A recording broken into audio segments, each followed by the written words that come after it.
नमस्कार मित्रांनो, तुम्ही पाहता चॅनल 7 मराठी कायद्याची। या चॅनलवर प्रथमतः तुमचं सर्वांचं स्वागत।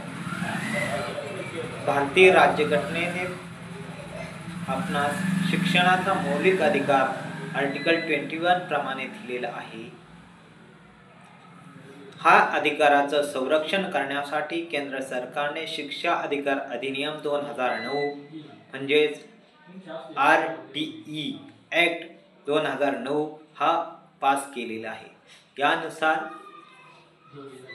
जे खाजगी संस्था आहेत, पब्लिक स्कूल आहेत, यामध्ये 20% जागा ह्या स्थानिक लोकांना व ज्यांचं आर्थिक उत्पन्न कमी आहे अशा लोकांसाठी राखीव ठेवलेले असतात।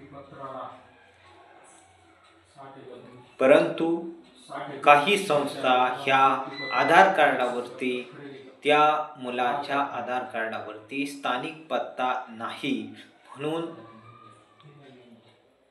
त्याचं ॲडमिशन RTI ॲक्ट प्रमाणे नाकारलं जातं। तेव्हा राजस्थान हायकोर्टाने या संदर्भात एक महत्त्वपूर्ण निकाल दिला। यानुसार असा अधिकार संस्थांना नाही की आधार कार्डावरती स्थानिक जो पत्ता नमूद केलेला आहे तो पत्ता नमूद नाही म्हणून असे ॲडमिशन नाकारण्याचा संस्थांना अधिकार नाही अशा स्वरूपाचा निकाल दिलेला आहे। त्यामुळे जे पालक आहेत ज्यांच्या पालकांच्या व मुलाच्या आधार कार्डवरती स्थानिक पत्ता नमूद नाही अशा व्यक्तींसाठी हा महत्त्वाचा निकाल ठरणार आहे। धन्यवाद।